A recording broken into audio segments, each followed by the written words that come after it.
Hi, good afternoon, everybody. Great to see you here tonight.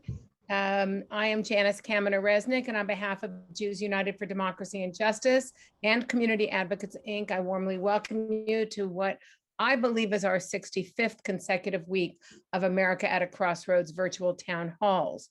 Our program tonight features David Leonhardt and Bret Stephens, moderated by Larry Mantle. In all, we have three brilliant journalists who will shed light on the impact of COVID-19 on our economy and on our norms. Our judge leadership team includes former Congressman Mel Levine, David Lehrer, former supervisor and city councilperson in Los Angeles, Zev Yaroslavsky, Caroline Kelly, and Rabbi Ken Chazin. You saw our list of co-sponsors on the screen a moment ago, and we're grateful to all of our co-sponsors. Tonight, we welcome a new sponsor, Na'amat USA. Thanks for joining our America at a Crossroads community. We have some great programs coming up. In fact, for the next 4 weeks, we have great programming. I want to remind you that on August 4th, the dynamic trio of Steve Levitsky, Daniel Zyblatt, both Harvard historians and authors of a critically acclaimed book entitled How Democracies Die, will be with us, and they will be in conversation with Stanford political sociologist Larry Diamond, who's been with us before. It should be a fantastic program.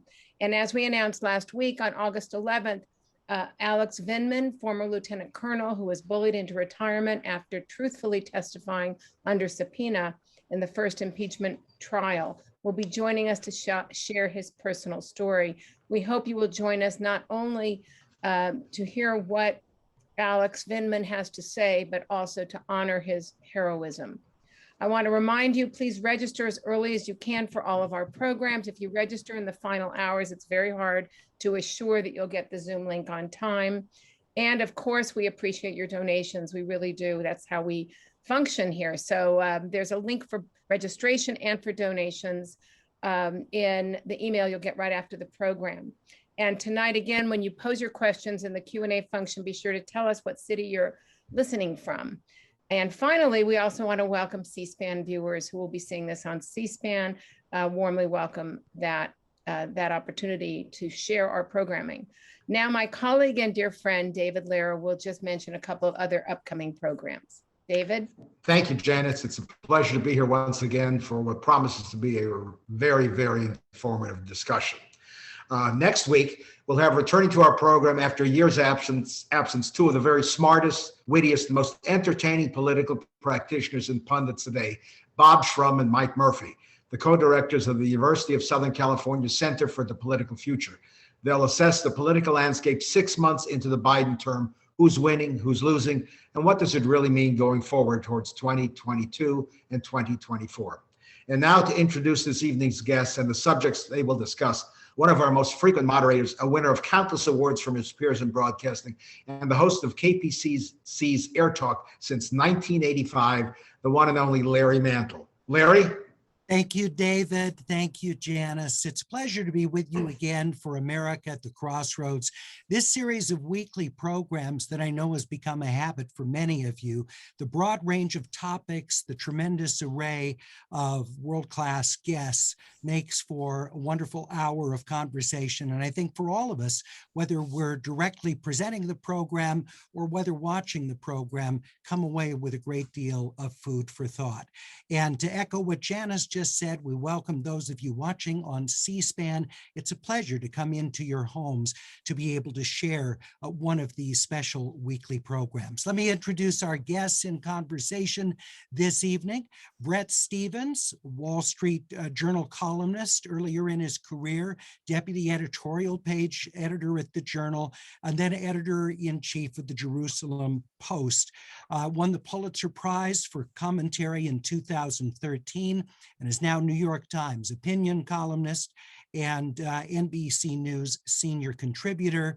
Bret has been with the Times since 2017. And David Leonhardt, also winner of the Pulitzer Prize for commentary. He was honored in 2011 for his columns. He spent 22 years at the New York Times. He was DC bureau chief economics columnist, now writes the morning newsletter for the Times and contributes to Sunday Review for the paper as well. Gentlemen, it's great to be in conversation with you this evening. Let me begin with you, David, and ask about all that's gone on in American households during this year of the pandemic. We've had one-time government stimulus payments. We've had enhanced unemployment benefits. We now have additional child tax credit that's been implemented.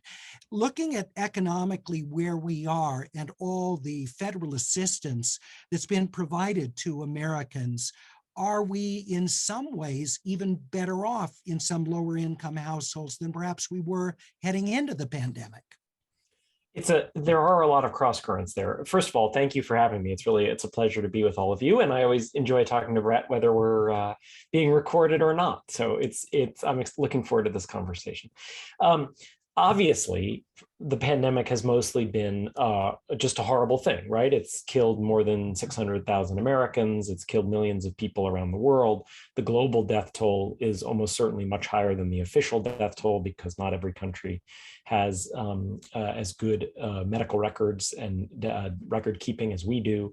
It has caused really terrible loss of learning for students in many countries, certainly in this country, given how many school buildings were closed. It's increased loneliness for many people. I think some of the ways in which society is frayed, the anger. I mean, I think everyone has probably seen some of the videos on social media of people just going nuts on airplanes, the rise in crime. There are all kinds of ways in which this pandemic has been terrible. But your question highlighted one way in which actually for most people, not everybody, but for most people, the pandemic has not been so terrible, which is the typical American household is better off financially than it was when the pandemic began for a few reasons. One, most people did not lose their jobs. For people who are affluent enough to own a significant amount of stocks, stocks are way up. People have received significant amount of government benefits. Some people have had their daily expenses decline because they don't have to commute as much. And so when you look at the data, unlike the financial crisis of 2007 to 2009, unlike most recessions, the typical American household has come out of this one better off than it was before. That's true of low-income households. I think it actually may be even more true of high-income households because of how well the stock market has done, and most low-income households don't own stocks. So the short answer, I gave you a long one, but the short answer to your question is right. Yes. All right, Bret, how do you see it? Oh, well, first of all, it's nice to see you again, Larry, and it's always great to see David. I think this is one of the few times we've actually seen each other since this whole pandemic began. There's an expression in German, "Don't praise the day until the evening," and I think it's a valuable one to have in mind now. I don't think, for starters, there's so much we don't know about the future course of the pandemic that it's seems to me wildly premature to declare that it's over or even close to being over. Maybe, to quote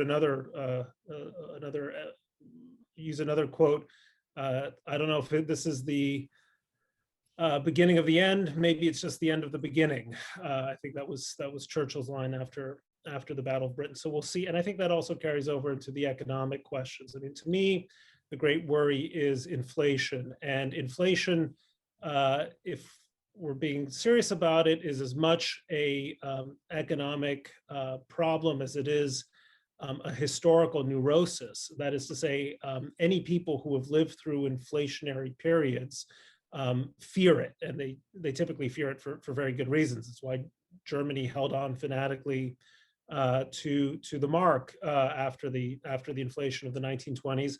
I remember what inflation was like from my childhood in Mexico, when there was a series of terrible devaluations and people's savings dried up.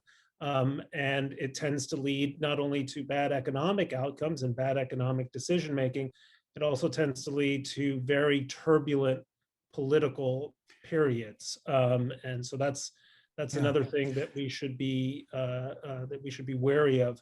So I guess my point is it's really too soon to draw any firm conclusions about where this pandemic has left us. I don't know what inning we're in, and I don't know how the game's going to end. Well, and of course, we have mismatches between jobs available and what people are seeking for employment. You've got all that issue. And I want to come back to inflation. David, you've written on that recently, but I want to come back because I thought, David, you very appropriately began with the tremendous human toll that COVID-19 has taken and the loss of life. And we now have regionally two very different Americas, with urban America largely with higher rates of vaccination, particularly if they're older residents, and more rural parts of the country and heavily Republican parts of the South, where you've got comparatively low rates of vaccination.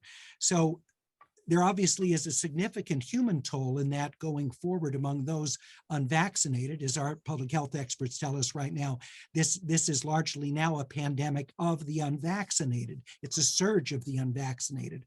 But David, my question for you is, what does this mean economically, aside from the human loss of life and severe illness? What does that mean for those parts of the country? I think it's likely to be less of a big deal economically than it is in human terms, because the parts of the country that are now suffering worse outbreaks, the parts of the country that have lower vaccination rates, which, as you noted, tend to be more heavily Republican parts of the country, Arkansas, Missouri. There's a very clear relationship between how vaccinated a county is and how much it voted for President Trump. The higher vote share for President Trump, the lower the vaccination rate. Not 1-to-1, but it's, when you look at it on a chart, it's really striking. These are counties, though, that also have been reluctant to locking down. And I would say that some of that reluctance is healthy. I think liberal America has been too quick to lock down. And I'm worried about what the state of school is going to look like in liberal America this fall. But I do not think that conservative America is going to respond to these outbreaks by locking down. And because of that, I don't actually think the economy in those places will suffer that much. But I do think there will be more sickness and more death. And I think it's incredibly important to see if we can lift the vaccination rates in these conservative communities. They're probably not going to listen to New York Times writers telling them to get vaccinated, but they might listen to their neighbors. They might listen to Republican politicians. They might listen to doctors in their communities they trust. And this really is will be a matter of life and death for a lot of Americans. It's a tremendous challenge. Oh, I'm sorry, Brett, go ahead. Just to finish the point that David made, there's something of an irony here, because there's an argument to be made, and not a bad one, that Donald Trump's one significant triumph as president was Operation Warp Speed. I mean, I remember speaking to a very senior immunologist at a major pharmaceutical telling me that there was just no hope for a major vaccination campaign to unfold in 2021. This is a person who worked for a pharmaceutical that did not wind up producing a successful vaccine. But he also pointed to the usual rate at which vaccines become available and actually are developed in the first place, and it took years and years. So Trump could credibly take credit for helping radically accelerate the speed with which we were able to obtain not just one, but a variety of effective vaccines, test them against one another. And this would be a historical win for him. The mystery is why he doesn't take the credit for the one thing he might credibly take credit for. Again, with Trump, there's no accounting for his behavior, but I'm acutely sensitive to that irony. Well, and it's fascinating too. Of course, when Trump was president, you had all these Democratic office holders who were so skeptical about the vaccine and thought because it was on Trump's watch, corners would be cut, it wouldn't be unsafe. And then, of course, once Joe Biden gets elected, then it's, everybody needs to get vaccinated. This is a great thing. So it's fascinating to me how this has become so politicized. And Brett, how has vaccination become associated with government compulsion and people who are suspicious of government as a proxy for that, not wanting to be vaccinated? I don't know if it's suspicion of government per se. it's suspicion of authority and suspicion of expertise. And that has been because Fauci was the leading authority, Dr. Fauci was the leading authority and expert, it became conflated with suspicion of government. But I think the two are somewhat separate. If Trump had been reelected, taking credit for the vaccine, you might have had a slightly different attitude. But there has been, and this has been going on for a long time, a profound cultural suspicion of authority in the United States that actually began on the left and then has sort of flipped and become a characteristic of the right. Someone reminded me that it is the 50th anniversary, or we just passed the 50th anniversary of the Pentagon Papers, which are one of those revelations about the Pentagon Papers, which are one of those watershed moments in which America decided not to trust people in authority. Don't trust characters like McNamara. And that culture of distrust of authorities offering expert advice or being quite sure of of what they were saying wound up fairly quickly migrating towards the right, where it I think resides now. Now, the world of expertise and authority has not helped itself by getting some things wrong, by offering advice that turned out to be bad advice, by being quite certain about things about which perhaps they should have been not so certain. And what sticks out in my mind was the near certainty, the assurances that that COVID-19 was the result of a virus that moved from a natural host to a human host without a laboratory intervention.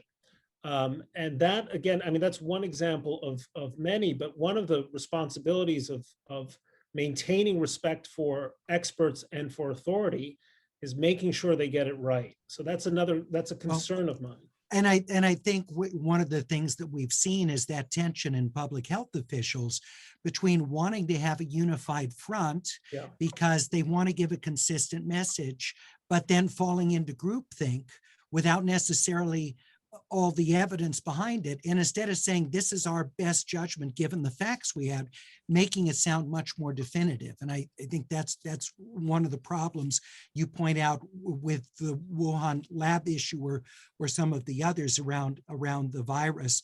I do want to come back to you though, David, because Bret raised inflation as one of his major concerns. He's far from alone in that.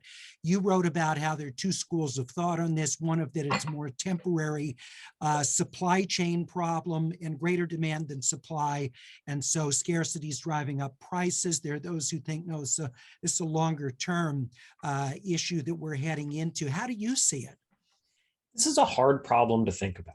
And it's a hard problem to think about in part because we're coming out of 20 years in which nearly all of the warnings about inflation have been proven false. Right.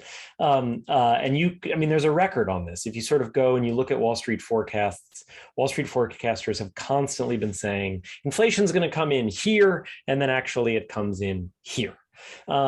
People like Paul Ryan warned that the Obama stimulus would lead to inflation. I actually once appeared on the Colbert Report back before he was hosting the Late Show when he was on Comedy Central, and I debated Ron Paul about whether we were about to head into horrible inflation, and he said we were, and I said we weren't, and I think history shows I won that debate.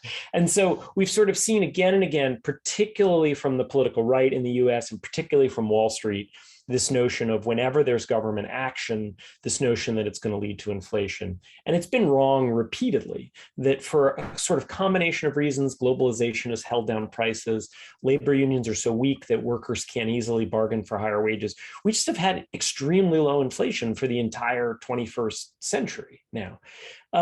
So you keep that in the back of your mind, and that makes me just kind of have an instinct of skepticism about any claim of, oh my goodness, inflation. And yet, this is a hard problem to think about. It's harder than when I debated Ron Paul, because there really are some reasons to think that this time might be different. And on the most basic level, it's your very first question, Larry, which is people have a lot of money. right? Which is people, their balance sheets are actually doing better than they were when we came into the pandemic. That was true even before the huge Biden stimulus, which gave people a whole lot of additional money. And so there's a lot of money chasing the goods out there in the consumer economy. So although I bring a skepticism to claims of inflation because they've been wrong so much, so often for so long, I do think now there's a legitimate concern that we could have inflation that sticks. And I think the answer is we don't know. It is right to be watching it. And if we continue to get months where inflation's higher than people think, and it doesn't just look like it's the economy kind of snapping back to post-pandemic life, then I think you're going to see the Fed raise interest rates. And you could even imagine a situation where the Fed gets behind and it becomes a huge economic problem. So Bret, kind of briefly, because you brought this up originally, we heard some of your thoughts, but briefly, your response to David's sense of this. Not a response, agreement. I think what the points he made are right. I mean, I'll offer just two possible quarrels. I do think there was a kind of inflation in the first 20 years of the century, which was asset price inflation, and that's not counted in the usual measures of inflation. I mean, what a one bedroom apartment went for on 19th Street in 2000 and what it went for in 2019 is a fairly good indicator. Also, one big difference with the Obama stimulus is that a lot of the Obama stimulus either went to banks in the form of TARP, or it was the mechanism of transmitting money was different. But what we've had now is this huge stimulus going directly into the pocket of consumers, along with these record low interest rates. So the transmission mechanism, which 10 years ago served to retard and in fact almost eliminate inflation, was itself eliminated. And that suggests to me that the inflation that we're seeing is not just a matter of supply shortages. It's going to last for some time. I want to move on to education, which, David, you raised the issue of distanced education and the amount of learning loss that presents. One of the things that we saw, and this survey is a few months old, so things might have changed, but in the Los Angeles Unified School District, the nation's second largest, we saw significant percentages of Latino and African-American families very hesitant to send their students back to school for in-person instruction. And it seems that for households of higher income with higher levels of education, there's been, generally speaking, more comfort about going back into the classroom. So given the fact that there already is an achievement gap between white students and students of color, David, what are your concerns about where we might end up after another school year if significant numbers of students of color stay home? It's really worrisome. I mean, I do think, look, the distance learning for the most part has failed. I'm open to the idea that we could learn from those failures and ultimately do a better job at it. It seems naive in the extreme to imagine that we're going to do a much better job of it starting in September than we did for the last year and a half. So I'm pretty bearish on how good distance virtual learning is going to be in this coming school year.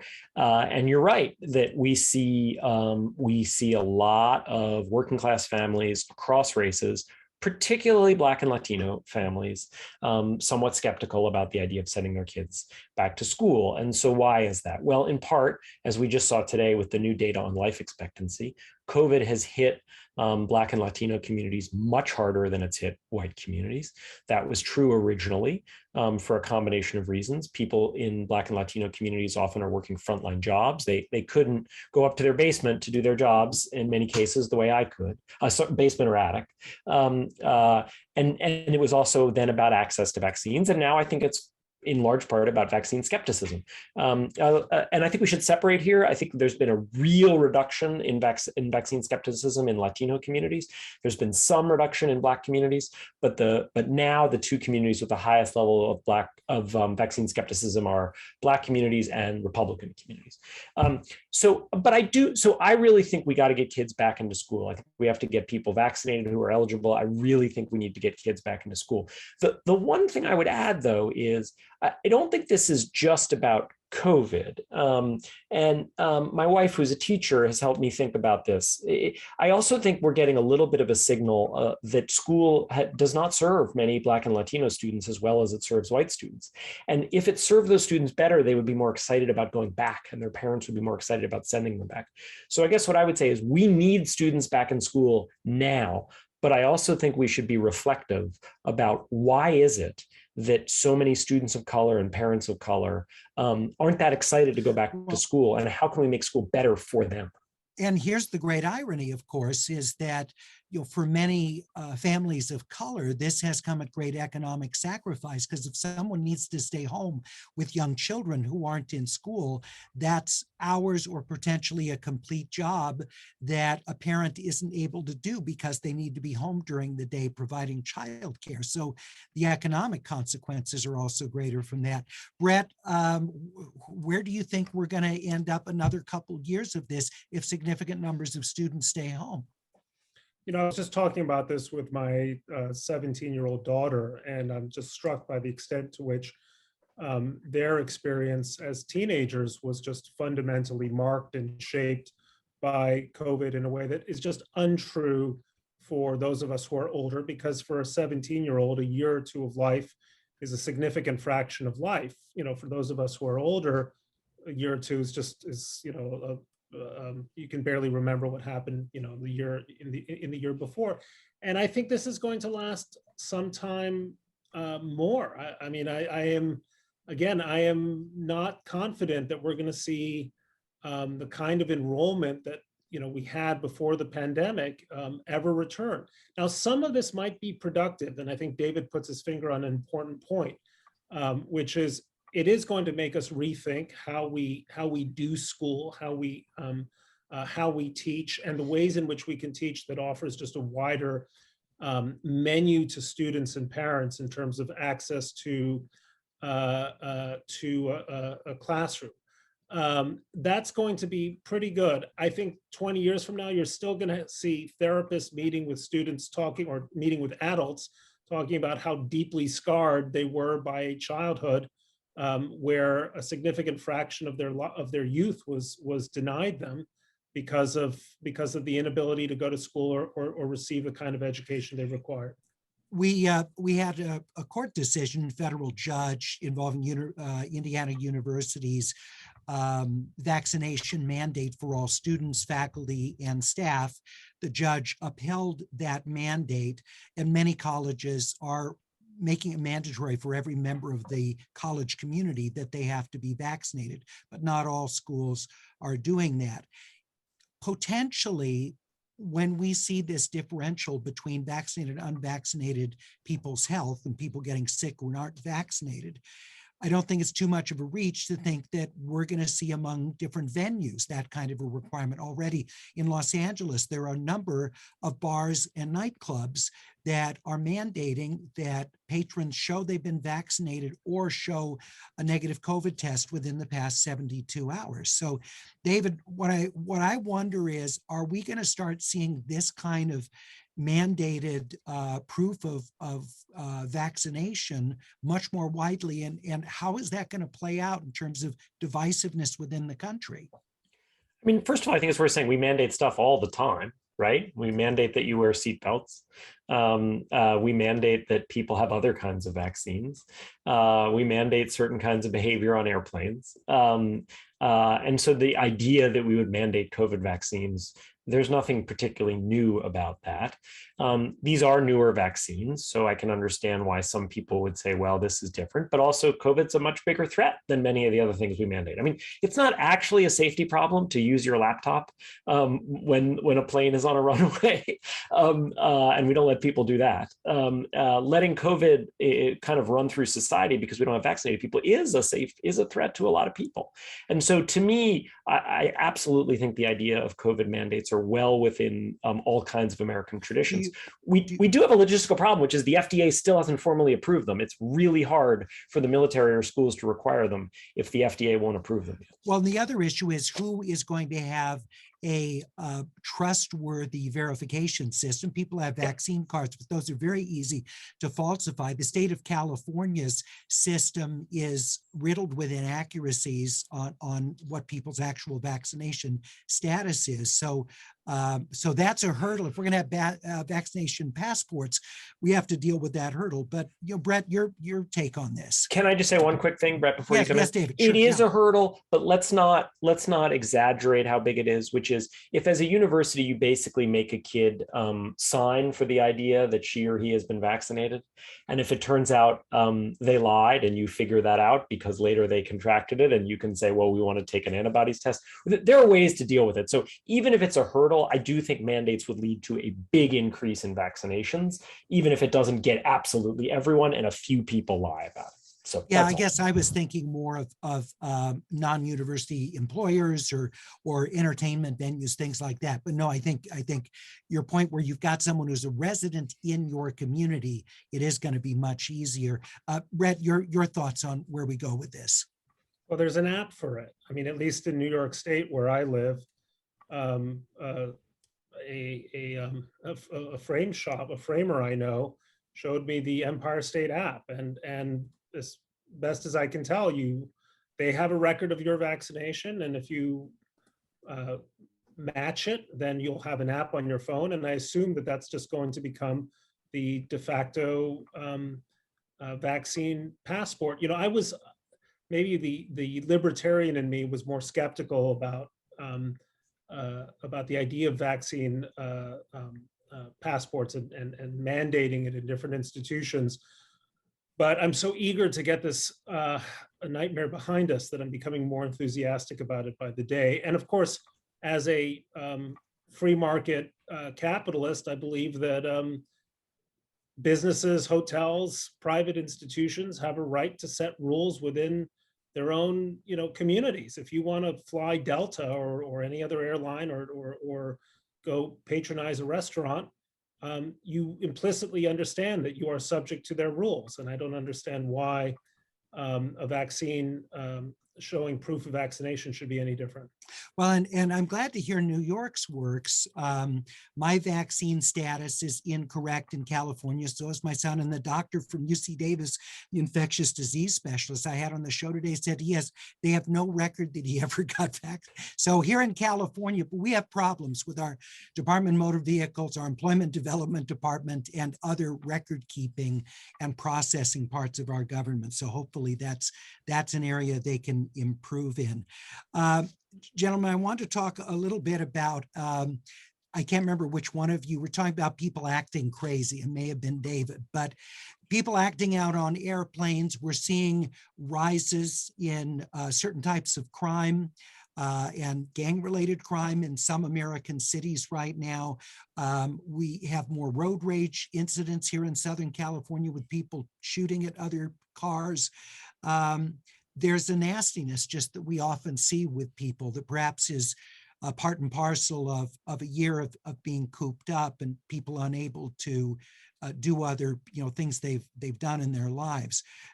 David, what gets us out of this? What helps us get to a point where we show more empathy, more compassion, and just stop acting so crazy? I think some of it's mysterious, and I don't claim to know.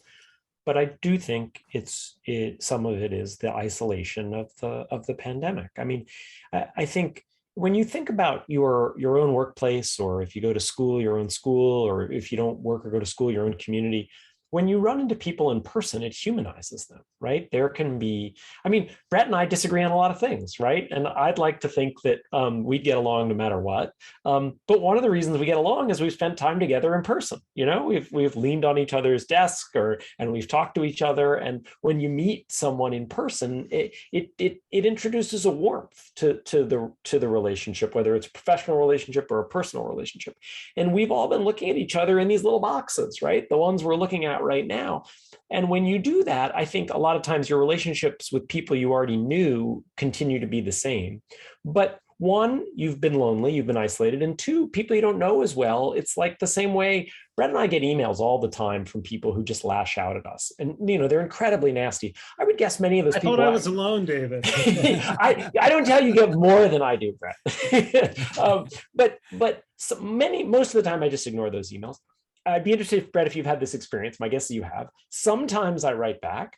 And when I write back and I try to de-escalate, sometimes I detect a little bit of shame on the other end, which is, oh, wait a second, I've kind of forgot there was a human being on the other side. And I think basically we've all had a year and a half where there is a lot of our lives have been like that. And so that to me is one reason why people are so on edge and so angry. But I don't pretend that it is the universal explanation. And I think when you think about things like crime, you really need to be open to a wide array of explanations, each of which probably plays a role. The police are pulling back in ways that is inappropriate. The police are understandably nervous that they're going to be criticized for something. People are going crazy because of the pandemic. We have many more guns in America than we did 5 years ago. I really do think it's multifactorial. All right, Brett, what do you think gets us out of the meanness that we're seeing? Well, first of all, writing back to my critics is probably the biggest mistake I've ever made in my life. I should have let that alone. Look, one point that I think clearly emerges from the pandemic is the acceleration of what was already an epidemic of loneliness, showing up in the catastrophic figure of 93,000 people overdosing primarily on opioids in the last year. And I suspect there's a very close correlation between the isolation of the pandemic, the loneliness, and that just absolutely tragic figure, which is something like a 40% increase over already high numbers in the years before. I'm less convinced that there's a connection or correlation between the pandemic and the sudden rise in crime. I think that David is right, pointed to factors like police pulling back from communities, being nervous about policing, or for a whole host of reasons. Not being as aggressive in the pursuit of criminality as they used to.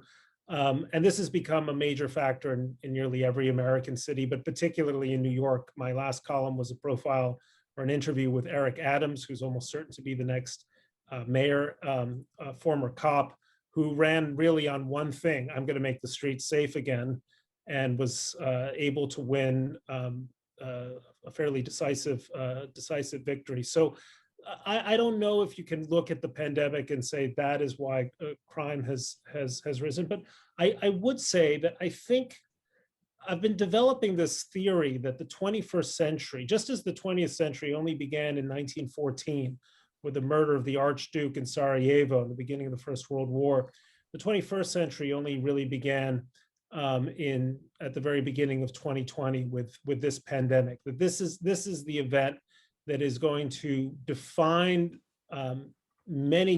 define us for many decades going forward, and really reshape our whole idea about community, the relationship between the individual and the state, among states themselves, protectionism, barriers to not just trade but to the movement of people.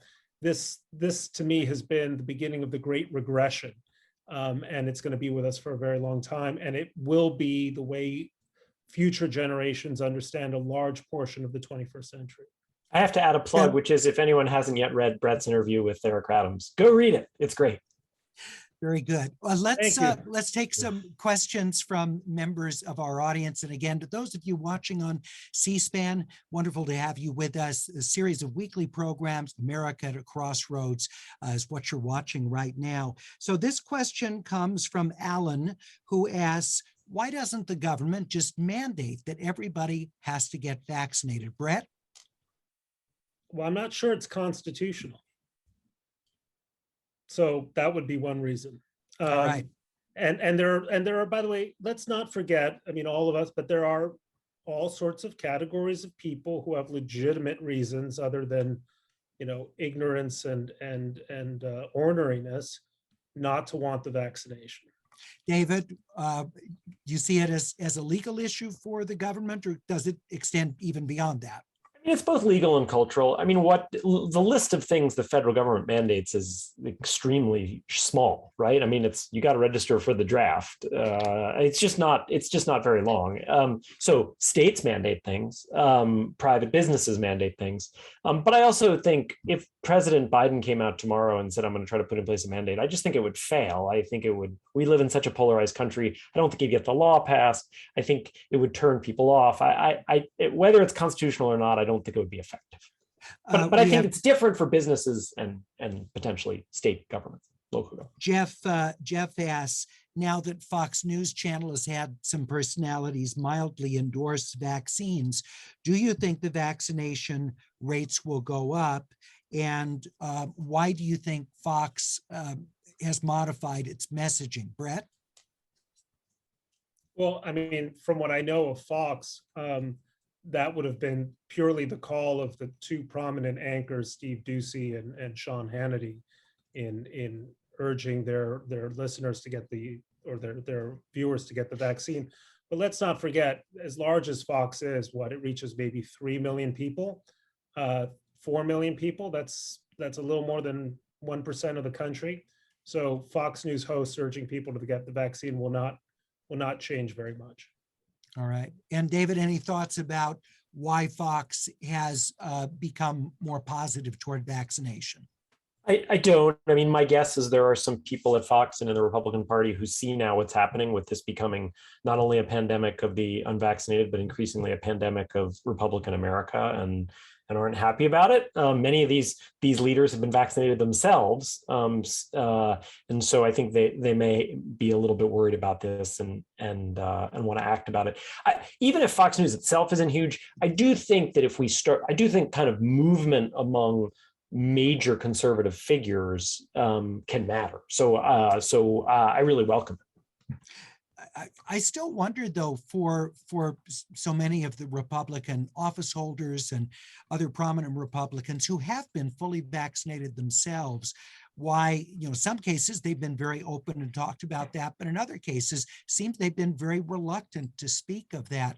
Bret, briefly, what's your theory for why that might be? So they've been reluctant to speak of their own vaccination, that or if they have, it's been very subtly communicated, not in a highly enthusiastic go out and get vaccinated way. Pandering and cowardice. Right. I mean, but maybe we should stress to anyone who still doubts that among the benefits of the vaccine is that it protects you against Jewish space lasers. So not only is it effective against COVID-19, but also you will never be hit by a Jewish space laser if you get the vaccine. Was so glad to hear about that. Alice asks, if we hadn't been in the midst of a pandemic with COVID-19, do you think President Trump, former president, would have been reelected? David? I'm really torn on that question. So I think you can, and I'll do it very quickly. So the reason to think he would have been was we had this pandemic that shut down the economy and killed large numbers of people. And despite it, he almost won. And that's, to me, very credible. The reason to doubt that is that it seemed that almost nothing moved his approval rating, including the pandemic. It had only a minor effect on it. And his approval rating was essentially always at a level that made his reelection in serious doubt. So I just don't know. He came close to winning. I guess, if you forced me to pick a side, I would be torn. I guess I'd say that I think I'll say that he wouldn't have won re-election because that allows Bret to disagree with me. Yeah, well, so Bret, it's funny because David may not remember this. Oh, I remember. Yeah, we actually had a pair of dueling columns. I wrote a column imagining the day after the election in 2020, explaining how Trump just rolled to re-election with the Dow at hitting the 30,000 mark and people being sort of sick and tired of Democratic attacks against the president that always seem to go a step beyond the evidence. And I think I would have won that particular bet. I think, and of course I'm invested in it, so I don't want to invest. I want to lay my cards on the table. But I do think COVID destroyed him for a couple of reasons. It magnified everything that was, in my mind, despicable about him as a human being. The dishonesty and prevarication, the tendency to exaggerate progress, the failure to level with the American people about the severity of the epidemic, and above all, the lack of empathy. Because the one thing you expect from an American president when people are suffering is that sense of presidential empathy, which you had when Barack Obama visited Sandy Hook or Charleston, when President George W. Bush went to the wreckage of the World Trade Center, when President Clinton went to the site of the Oklahoma City bombing massacre. That is a constant in the United States. And he had a president who could not come emotionally and empathically to grips with the fact that hundreds of thousands of Americans were losing, millions of Americans were losing loved ones to this pandemic. And I think that and as it was, a switch of about 50,000 votes in 4 or 5 states would have given him the election. The only thing I want to add is, quickly, David, got a bunch of questions. In those columns, Brett and I both had the Democratic nominee be Elizabeth Warren. Yes. And I do think it's meaningful that the Democrats chose their strongest nominee. I think the polls suggested Biden was the strongest nominee. Trump obviously thought Biden was. That's why Trump tried to ruin him. And so that's an interesting fact. All right. We have Jack who asks, what happens to lower income Americans when the impact of the stimulus checks, the rent moratoriums, the unemployment, additional benefits, when all of that is done, what happens to those Americans? Brett? Well, that's why I said at the beginning that we should be careful about sort of drawing conclusions about the state of the economy in the era of COVID. Now, many lower income Americans actually are going to be losing their benefits, but entering into what seems to be a pretty strong jobs market. I mean, one of the large sort of economic stories is labor shortages, and they show up in all kinds of ways. I was in Los Angeles 2 weeks ago, and it turns out to be astonishingly difficult to get an Uber because there are not that many people who want to drive. So. But that's anecdote, not data, and it'll be interesting to see whether the match of where their labor needs meets the places where there are available pools of labor. I wrote a column when COVID began when I said that the COVID had exposed a profound class divide in America between the people I called the remote and the people I called the exposed. And right now we're all remote. We're all people who can do our work remotely in reasonably safe environments. But if you're a waitress, if you're in the service industry, if you're in any industry that requires encountering other people, you're exposed. And that was, I think, that's not only a division in terms of technology or in terms of health status, but I think it's also a political division as well. I think part of what happened during the pandemic is the remote failed to appreciate the precariousness of the position of the exposed. Yeah, and hopefully there is a greater understanding of that at this point. David, real quickly, your analysis. It's a good question, and I think some of it depends on what happens in Congress. I mean, the huge bill that Biden and the Democrats want to pass, and that they will. This is the second bill they will only pass on a party line. Republicans have shown no interest in it. Includes large programs that are meant to reduce inequality, and so if that passes. I think some of these programs or other programs like them, like the child tax credit, will exist for longer and inequality will be lower than if it doesn't pass. Judy asks, was there similar resistance to smallpox vaccination or polio vaccination? I certainly remember as a kid going to my local school, getting the little sugar cubes with the polio vaccine and taking it. And it seemed like everybody got on board with that. Brett, do you know, was there historic resistance? Well, it's a little beyond the scope of my memory. I think the Salk vaccine was what, 53, and David and I were born about 20 years later. But my historical sense is, I seem to remember watching a newsreel of Dwight Eisenhower personally thanking Dr. Salk on the White House lawn, in a sense that this was a man who had liberated America from this terrible, fear that your child would go to a swimming pool and come home disabled from that experience.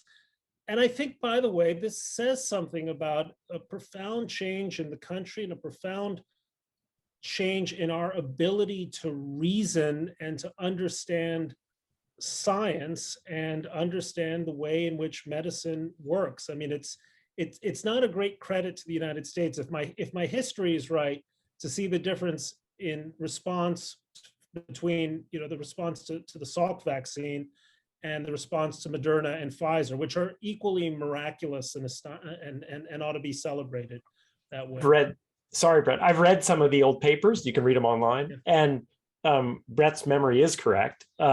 There was much less skepticism, but there wasn't no skepticism. You see in even the very first days after the polio vaccine, them talking about pockets of people. I read about one in Montgomery County, Maryland, which now is not exactly a center of vaccine skepticism, of people being skeptical of it. But it was just a less cynical time. And to shine the light on us in the media coverage was much less cynical than it is now. I mean, if you a lot of the media coverage, it's our job to ask hard questions. It's our job to not just take what we're given, but sometimes we tip into cynicism and we focus so much on the negative. You just didn't see that in any part of society back in the 50s to the way you see it now. Now, they had other problems in the 50s, but the response to the vaccine was healthier than ours has been. I want to ask you because I am presuming that many of the people that are watching this are in the baby boomer demographic. And we've seen that during the past year, a completely unexpected number of boomers have left the job market, some retiring early than they planned to. Remember, this is a generation that had worked much longer than previous generations, but with COVID, people reassessing, leaving their jobs. In other cases, perhaps there were cutbacks in the place they were working, and their employment was a casualty of that. What is the economic impact, David, of all these boomers leaving the job market? Well, some of it's positive, and it's positive for the boomers because in many cases they're doing it voluntarily, and we should celebrate people making choices that they think are better for them.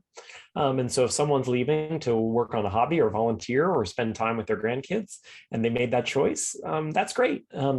It also can be good for other people. One of the ways to get healthy wage growth and allow people to enjoy good lives is not to constantly have an expanding labor force, right? When not always to have huge amounts of immigration, for example. And so if you have a somewhat reduced labor force, the people who are in the labor force can get raises. Now, we've seen this a little bit too radical right now. Anyone who's been to a hotel or an airport or a restaurant has probably experienced some of these labor shortages.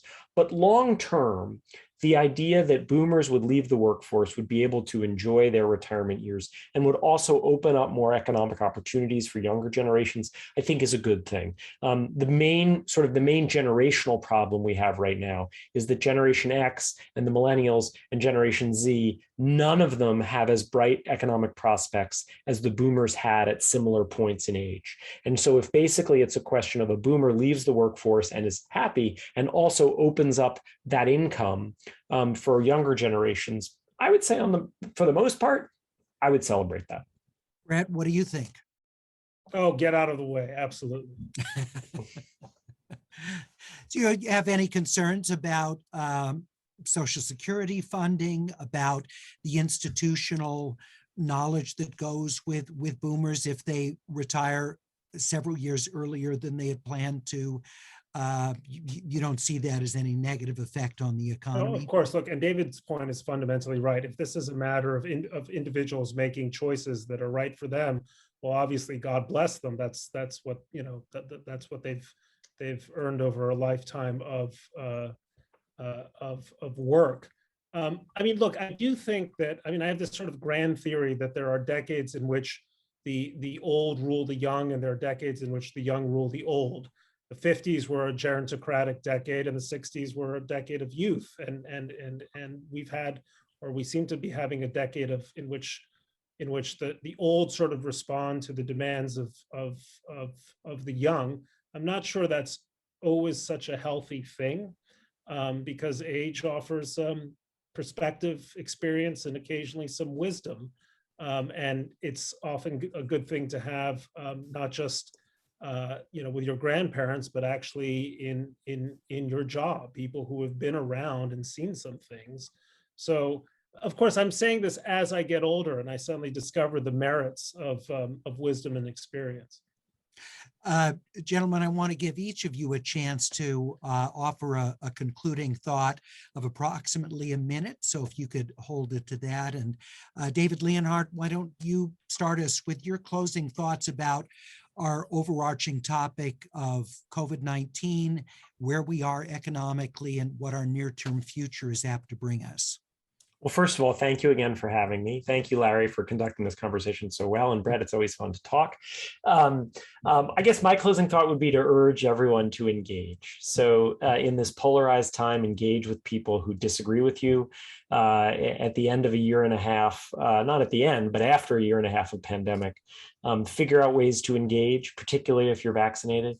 I know many people are deeply worried about Delta. All the evidence so far suggests if you're vaccinated, you are at very, very low risk, almost no risk of serious versions of COVID if you're vaccinated. So get out, engage with the world, see your friends, see your family, and try to talk to some people who are a little bit different from you. So that would be my final thought. You anticipated an audience question I wasn't able to get to about your prescriptions for dealing with the deeply polarized society. So very nice, David, that you answered that anticipatorily.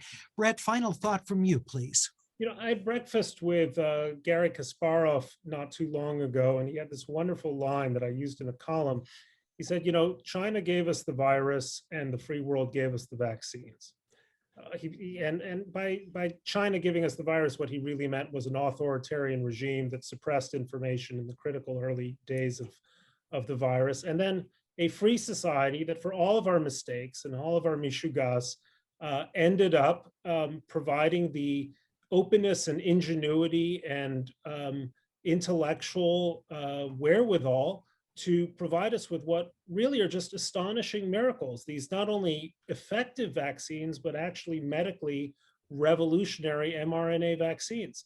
And I think that's a point, that ought to be a point of optimism about where, since this is, since we're united as Jews for democracy here in this, about just how successful democracies are, even when they appear to be failing. They do end up achieving remarkable results, and results that help not only elites or portions of society, but help the world at large. So I think it's really a point of optimism that we're a society that is constantly bickering, frequently falling on its face, electing all kinds of dubious leaders, and yet somehow we end up getting it right. And I think we end up getting it right because we have exactly these kinds of freewheeling and open discussions among people who care deeply about the common good. So let's keep at it. It's been a pleasure, gentlemen. I've really enjoyed our conversation. So much food for thought.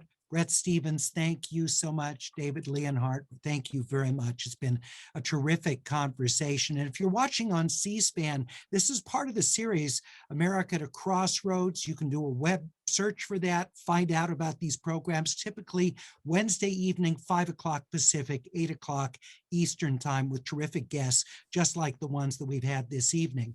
Now, next week, I'm going to be back moderating a conversation with political pundits and consultants Bob Shrum and Mike Murphy. They'll be with me in conversation 1 week from tonight. That's next Wednesday, 5 o'clock Pacific, 8 o'clock Eastern time. And make sure you make your reservations early enough. You have plenty of time to get the link sent to you so that you can join us. I hope to see you next week. And from all of us at America at a Crossroads, have a great evening.